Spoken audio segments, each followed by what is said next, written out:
The Wisconsin Paper Council is the premier trade association which advocates for Wisconsin's paper, pulp, and forestry industries before state and federal elected officials and regulators. The WPC also works to educate the general public and the media about the importance of pulp, paper, and forestry production in Wisconsin and throughout the Midwest. Welcome to our fifth episode of the Wisconsin Paper Council's podcast, The Paper Files, where we explore the pulp and paper industry in Wisconsin. I'm Michaela Chafin, the Research and Development Analyst here at WPC, and joining me today to talk about Wisconsin's Trillion Tree Pledge is Carmen Hardin, Applied Forestry Bureau Director at Wisconsin's Department of Natural Resources. Thank you for joining me today. And on Earth Day in 2021, Wisconsin pledged to plant 75 million trees by 2030 and conserve 125,000 acres of land. And as of 2021, 9.3 million trees have been planted. And this pledge is also part of a larger global project to which the U.S. chapter has contributed over 55 billion trees as of March 2023. So can you tell me more about the specifics of Wisconsin's pledge? Because it's more than just planting trees, correct? It's about creating better communities and economies. Sure. Thank you, Michaela. So Trillion Trees, which is also known as 1T.org, and that's where you can go to find more information. It was launched back in January 2022 at the World Economic Forum's 50th anniversary meeting in Switzerland. And the goal of the 1T.org is to plant, restore, and conserve 1 trillion trees by 2030. The U.S. chapter, which was launched in August of 22, is focused on working with U.S. companies, nonprofits, and governments to achieve the goal. Governor Evers, who sits on the U.S. chapter Stakeholder Council, announced Wisconsin's pledge, as you said, on Earth Day 2021. And the Wisconsin pledge is designed to really be an umbrella pledge for the entire state of Wisconsin, because we want to work collaboratively with public, private, and non-governmental partners. It's not just the DNR who's going to be planting all of these trees. And the goal is to conserve 125,000 acres of forest land and then to plant 75 million trees by the end of 2030. And of those 75 million trees, the target is to plant 74 million in rural areas and then also 1 million trees in urban areas. The pledge also includes a variety of supporting actions. 1T.org identified 10 different categories, things like environmental education, nursery development, sustainable forestry, and forest product markets and innovation. Wisconsin's pledge is one of the more robust ones in that we included activities in all of the 10 supporting action categories. And when fully realized, this pledge will result in sequestering an additional 28.8 million metric tons of carbon dioxide over the next 50 years. Oh, that's incredible. And where do you even begin on such a large scale of planning? What were the first steps in initiating this process and making sure it's organized for success? Sure. What we did is actually we first looked at what our historic trends had been for tree planting in the state of Wisconsin. We kind of needed to know where we had been before we can figure out where we could go. And Wisconsin actually has more than a century-long history of planting trees in the state. The DNR's own reforestation program has supplied Wisconsin landowners with over 1.6 billion seedlings since 1911. And in more recent times, however, we have seen a decline in tree planting for several reasons. At our high point in the 1950s and 60s, we were distributing anywhere from 40 to 50 million tree seedlings a year for tree planting. Currently, in the most recent years, we've only been distributing 2 to 3 million seedlings a year, and it's really declined. And so we had hoped partly that this tree planting effort might encourage more tree planting across landowners. But we also wanted to renew that commitment for the state to manage our own public lands and work with private landowners and engage with different organizations across the state to sustain and grow the benefits that forests offer. We're working with partners such as Alliant Energy Foundation, which has a goal of planting 1 million trees by 2030 in their service areas in Iowa and Wisconsin. We're also working with the National Girl Scout Pledge, which is to plant, protect, and honor 5 million trees by 2026. And then also we're working right now with MMSD, which is the Milwaukee Metropolitan Sewage District, and they also have a goal of planting 6 million trees by 2030. I'd say the biggest challenge when looking at implementing a goal like this is to have enough available tree stock to plant. When we talk about our own bareroot seedlings that the state nursery distributes, it can take 3 to 5 years for that seedling to go from seed to something someone can plant. And when we're talking about urban areas where they plant larger containerized or baked or burlap stock, it takes even longer. So, the first steps are setting a goal, working with partners, ensuring we have the staff that's needed and available, and then also making sure that we're putting in plans to maintain it after it's planted. Yeah. Great. And, in today's environmentally conscious society, we often hear taglines such as, for every product you buy or every dollar you donate, we'll plant a tree. And because that's kind of common to hear, people outside of the forestry world might think that this is an easy task to just go out and plant a tree. But what are some of the challenges that you face when planting in such large quantities? What's the process in order to do, urban versus rural lands? Sure. With well, one of the advantages that we had when we first started is there was some analysis done by the Nature Conservancy, and it's available online through the Reforestation Hub. And they did an analysis actually across the nation, but you can look specifically at Wisconsin, where they tried to analyze where would be appropriate areas to plant trees, either in rural areas or in urban areas. And they ruled out areas that maybe were not originally forested or that were productive agricultural lands. Instead, what they tried to identify were areas that were historically forest and had the potential to be returned to forest land, but not at cost to other things like farming. And with that analysis, they actually were able in the state of Wisconsin to find over 3 million acres of land that was suitable for reforestation. It might be open areas in cities that are not being used for like parks. It excludes things like our land around airports, but other areas where there is availability for tree planting. When we look at our 75 million trees, we're actually only talking about 100,000 acres. So the land is available.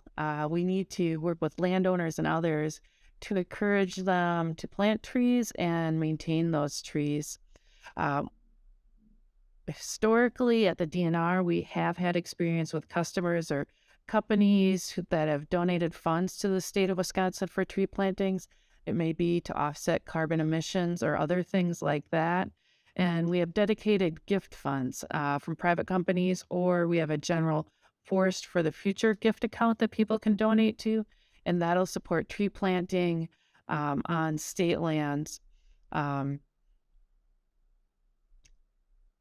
One of the important things with urban areas, and one ways we've been able to support tree planting historically in urban areas, is with our urban forestry grants.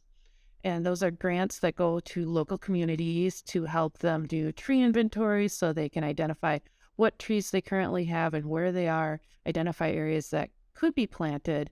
And then those funds can also be used for tree planting and tree maintenance in urban areas. With the new funding that's currently available from the federal government for the Inflation Reduction Act, we are applying for some funds from the federal government which would help support tree planting. This would be a one-time award from the federal government, so to only be available for 5 years. We're also looking at some legislative items in the budget that the governor and legislature may forward also to help increase tree planting in urban areas. Thank you. And what is the process of choosing specific trees for different areas? Since you're looking at urban and rural, north, south, is there a tree that's planted more than others, or is it a mixed bag? Yeah. Well, first we always tell people use the right tree in the right place. So make sure you have a good place to plant a tree, and then plant a tree that's going to do well in that area. So we want to consider the different site characteristics of where you're going to be planting. How is if you're looking in an urban area, where are the sidewalks? How much light does it get? How much water does it get? What is the soil like? Many urban areas don't have good soil just because of the construction and other activities that have gone on there. Once you understand your site conditions, then ask yourself what kind of tree, what are you looking for from the tree? Do you want pretty flowers? Do you want to have seeds for wildlife? Or do you want the tree to provide shade? And then by looking at the site characteristics and your goals, you can select a tree that's appropriate for the site. Um, our own nursery does provide descriptions of all our native trees and shrubs and what kind of conditions they might be appropriate for. And then many private nurseries also provide resources for selecting trees. And our private nurseries in the state also offer many different improved cultivars of trees, which may be designed for different flowers or different leaves or different branching, or they may be resistant to different types of diseases and other things. So that's one resource or routes to go in our urban areas. And then the other thing to keep in mind with tree planting and selecting trees is just you want to make sure that you keep in mind the maintenance that's needed afterwards. You're going to have to water that tree to help it get established that first year. So if you're talking about one tree, how far can your garden hose stretch and other things like that. Um, so, Right. And once that right tree is planted in the right location, people can submit to the tree planting map on DNR's website. Is that correct? yeah, that's correct. We have a number of different ways that we're tracking the trees that are planted in the state of Wisconsin. One way that we are tracking it is last year at the state fair, we did release our Wisconsin tree planting map. And the tree planting map allows anyone in the state to record their tree and count it towards the Wisconsin tree planting pledge. To get to the tree planting map, you just go to the DNR website, dnr.wi.gov, and search for the trillion trees. And then if you scroll down the page, you'll find the tree planting map. And on the tree planting map, what it does is it displays all the trees, locations of where they've been planted. And then if you want to record a tree, you just need to answer a couple simple questions like where the trees were planted, what kinds of trees, how many trees. And then we do ask where you got the trees from. So if you did get it from the state nurseries, we don't double count those trees. We just need to know if it was from a state or private nursery. And as of right now, since last August at the state fair, we've had over 12,000 trees that have been recorded as being planted through the tree planting mechanism. That sounds like a really great way to involve the communities and especially little kids. I can imagine them going out and planning and being able to put it on the map. So that's a really great idea. And so what are the other major ways that you track the amount of trees that Wisconsin is planting? Yeah, the easiest way that we've been tracking is every year our reforestation program does an annual distribution report where they share where all the seedlings that were grown at the state nursery were planted. So we know how many trees were planted on state lands, county lands, federal, tribal, and private lands. And that's our primary mechanism. We're also able to survey our partners and other state agencies and ask them how many trees were planted and where they got those from. And then we also work with our other partners, so Allied Energy Foundation, Girl Scouts, MMSD, and others. So we have some formal ways and some more informal ways of tracking those.